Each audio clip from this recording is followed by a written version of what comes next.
Hello and welcome to Elecspo. It is now time for the second episode of our Football Manager 2015 Newcastle United career. Yes, we're still doing the according to videos, but we've also decided to dabble in playing the game. And I've gone for my boyhood club Newcastle. I say that as if I'm a player. I've gone for the team I support, Newcastle. Last time we looked, we were on course for a Champions League finish in our first season, and I'll be honest, I was a little bit petrified. We were sitting in fourth position, we were 4 points above Arsenal in fifth, and to be honest, we could go for third as well. We're only 2 points below City. We just beat Aston Villa 4-1. So let's boot this up and see how we got on in our final 11 games. Because foolishly I didn't save the first part of the video halfway through the season. It was about 3/4. But that's by the by. Why is this taking forever to load? Come on, here we go. So we will have a look at... Why can't I find the table? Our previous season. This is... Well, I mean, you can see here we had a great end to the season. Premier Division, stages. And there we go, there is last season. We have finished third. Newcastle United are a Champions League club once again, reliving the Kevin Keegan, Sir Bobby Robson days. Newcastle United are dining at the elite table of European football, and I am absolutely petrified. I mean, 79 points is a massive haul. We only lost 5 games all season. That's only one less than the title winners Chelsea. They got 92 points. Man United just above us on 81 in second. Man City fourth, 77. And we were 8 points clear of 5th place Arsenal. So, I mean, it was comfortable really in the end finishing the Champions League. Well, sort of was comfortable. Have a look at who went down. Sunderland, our rivals. So there'll be no derby next season. We did the double over Sunderland, which was... very, very nice. Leicester have been relegated. Obviously, they're not quite as good as they were on the game. I mean, Jamie Vardy is pretty... I don't know this is about Newcastle, but have a look here. Jamie Vardy in the Premier League. He scored 2 goals in 21 appearances. I did consider scouting him, but then I thought that would be ruling with my heart over my head, because I know what he's like in real life, but he's not going to be like that in the game. But anyway, back to Newcastle. Burnley were the other team to get relegated on 30 points. So, I mean, the relegation race wasn't really that exciting. And the title race wasn't either. Chelsea absolutely steamrolled everyone. So let's have a look at... We'll go and look at the results in a second. But the most important thing coming third is we don't have to contest with the Champions League qualifier. So that's nice. Man City can deal with that. And we'll have a look at our end of the season. So the last game we looked at was that 4-1 win over Aston Villa. At that point, we were 4th in the league, gunning for the Champions League, and then it was a good, what a run we had. We followed that up with a 2-0 win over Burnley, Wijnaldum and Gouffran. Then it was 3-0 against Southampton. Fuchs, Wijnaldum and Cisse late on sealed the deal. I mean, we were playing against 10 men. It was quite a comfortable win. I mean, you look at the stats, that was a great performance, other than CM De Jong, who got a 6.7, but that's by the by. Next up, it was Swansea, a 1-1 draw. A disappointing result, but didn't matter in the end. We'll follow that up with a win over... It was a late win over Crystal Palace. Remy Cabella and Moussa Sissoko. 73rd minute, Cabella got the opener. There was only 47,000 people inside St James's Park. That is a worry. You'd like to think it would have been packed out. Oh, we also had Jonas Gutierrez back at this point, so we'll give him a few minutes. Spoiler alert, he didn't get a new contract. Next, it was Tottenham, and this was disappointing. We got beat 4-2 by Spurs. We were 2-0 down, then it was 3-1, then 3-2. Spurs finished it late on. I mean, where did Spurs come in the league? Not sure, it doesn't matter. Anyway, then after that, it was a 1-1 draw with Leicester, who got relegated. Andrea Kramaric in the 80th minute. It was at this point I thought, there's no way we're actually going to qualify for the Champions League. We've just drawn at Spurs. Sorry, we've lost to Spurs. Then we've drawn with relegation-threatened Leicester. And then if you look at the fixtures we had coming up, Man City, Chelsea, Liverpool, West Brom and Arsenal. So we're playing the champions-elect. 2 of the teams are competing with the Champions League. Liverpool, they're still going to be a force. And West Brom. West Brom were there too. But it didn't matter what a run we had. And the Q1 kick-off on a Saturday, we hosted Man City on the television. Just shy of 51,000 people packed inside St James's Park. And they witnessed something special. A Papi Cisse brace. And that was the game that we were like, yes, we're back. We can do it. Vernon and Moussa Sissoko in the middle, excellent. Defence was rock solid. I mean, only player below a 7 was Remy Cabella. And then after that, it were away to Chelsea, the champions, got beat 4-0. It was disappointing because we thought, with the way we've just played against Man City, we could get something. But Chelsea were far too good for everyone this season. I mean, we were beaten 3-0 earlier in the season. That was pretty impressive. But no, Jose Mourinho's Chelsea far too good. But after that, it was at home to Liverpool. We won 3-0. Another almost capacity crowd inside St James's Park. But do not be fooled by the scoreline. We were absolutely terrible in this game. We got bad by Liverpool. I mean, there, Tim Krul's 7.4. I don't know how we didn't concede, let alone win 3-0. It was only in the 87th minute that Papi Cisse scored. And then straight from kickoff, CM de Jong scored again. Then 91st minute, Johan Gouffran sealed an absolutely incredible victory. Don't know how we did it, but we did, and that was, what a win. After that, it was West Brom away. Papi Cisse got 2, Virgil van Dijk. Julian Lescott got 1 back for West Brom, but didn't matter in the end.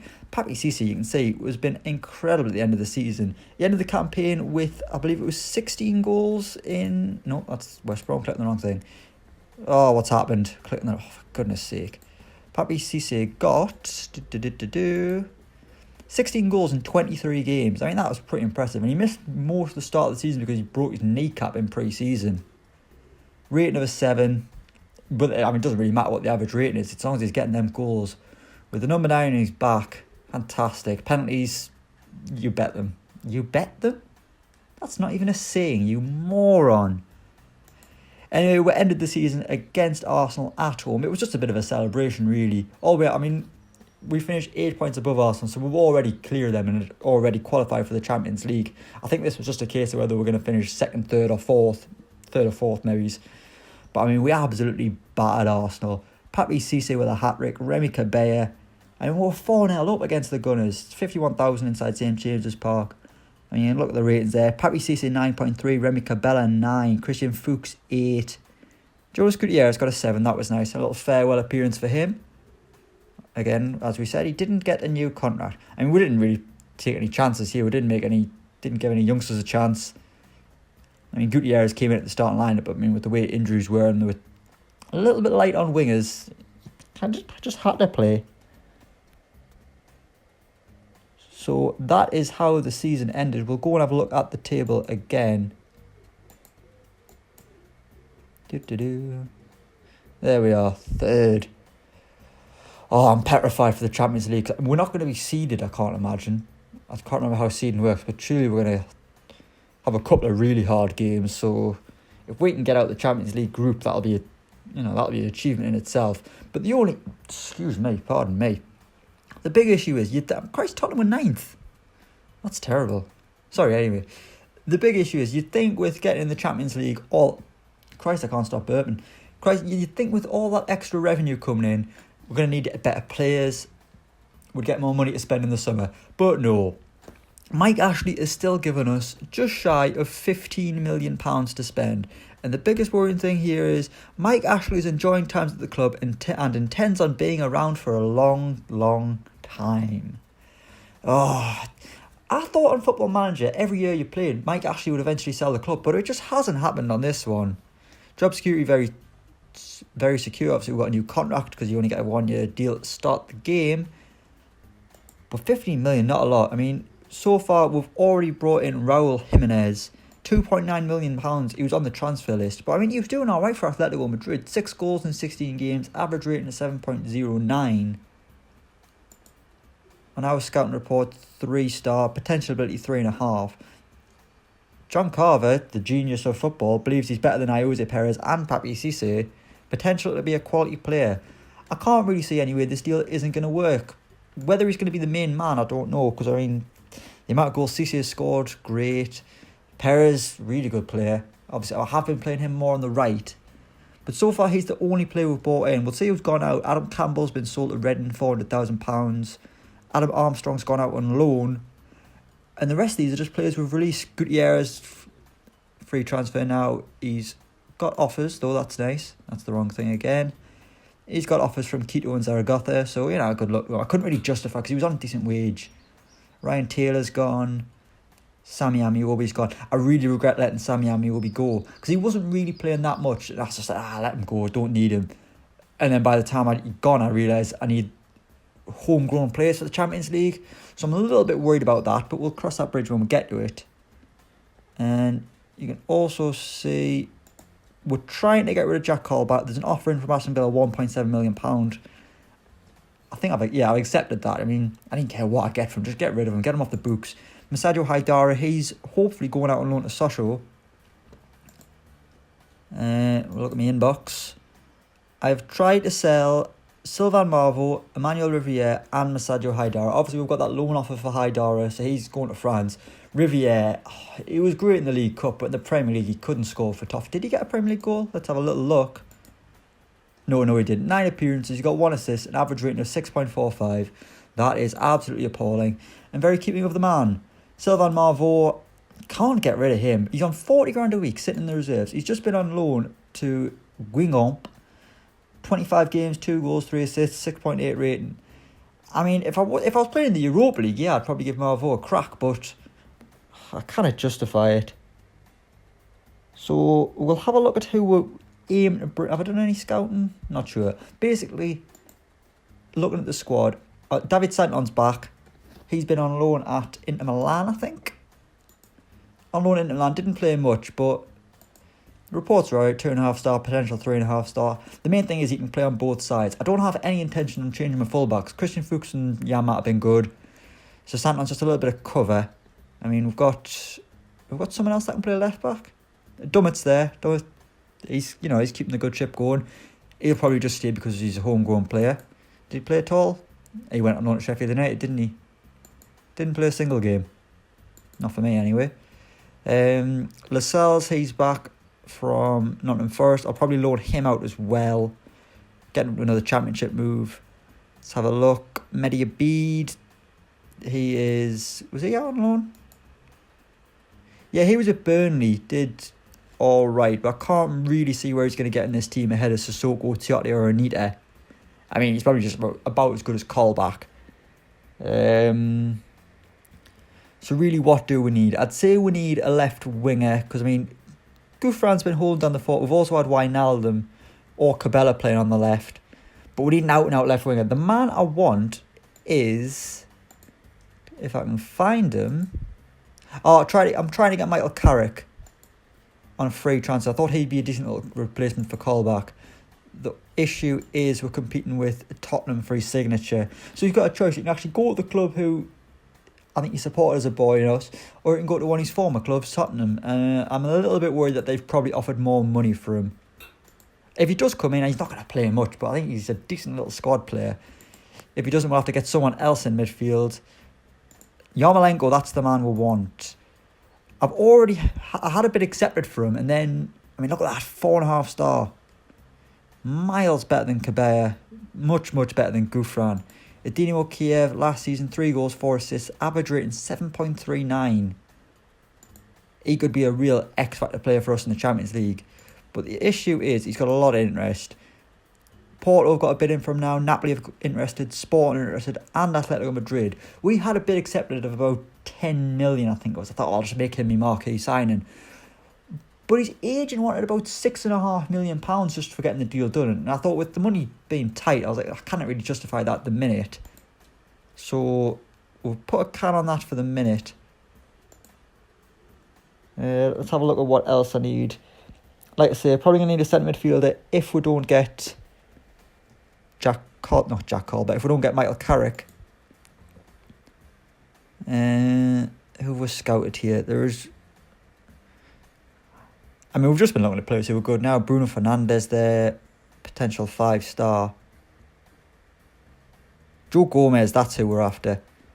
Still at Charlton, 18 years old. Southampton are after him, but I think we can probably get him. He'll just be wanting to mould for the future. But to be honest, we don't actually need that much. If we can get Yarmolenko, we've got a bit more competition up front for Cisse with Jimenez coming in. I'd like to think Jimenez will be really good. I mean, 24, finishing 16, heading 15, composure 15, anticipation 16. He's got all the markings of a great striker, an alright striker. I mean, advance forward, attack, dribbling not great, finishing's decent, first touch alright, heading's good, passing's alright. Work rate 14 off the... I mean, he's where you'd want him to be. So hopefully he can get the goals where you need. Obviously, we need a bit more strength and depth. But, I mean, look at that. We've got £11.08 million left. Quite a lot of wage budget, so we could muddle that about a bit. But it's not a lot of money to spend. I mean, Wissam Ben Yedder is someone from Toulouse who I would quite like to sign. 21 goals for Toulouse. But really, I don't think I'm going to have the money to do it, which is slightly disappointing. So let's have a look at my schedule there. I mean, what a season. Far too good. But we'll go to the next one. So far, we've got a friendly against Oldham, which we'll always have to play. I'm not sure why that is, but always comes up and I can't reject it. And we've got the James Coppinger testimonial against Doncaster. That's all that's arranged so far. But I'm going to have to get some big games in. I'm thinking something like Barcelona, Madrid, Munich, just to test myself against the elite clubs. But we've got a really quite an easy start of the season. QPR at home, and then we're playing against two of the promoted sides, Reading and Blackburn. And then it's Swansea before we start our Champions League group campaign, followed up with an away trip to Man United. So, I mean, possibly with those opening 4 games, we could have 12 points. We could be in a really strong position at the start of the campaign. And the other side that have came up are Norwich. If we can have a look at my team of the season, if I can just type it in. Team of the season. Let's see, season.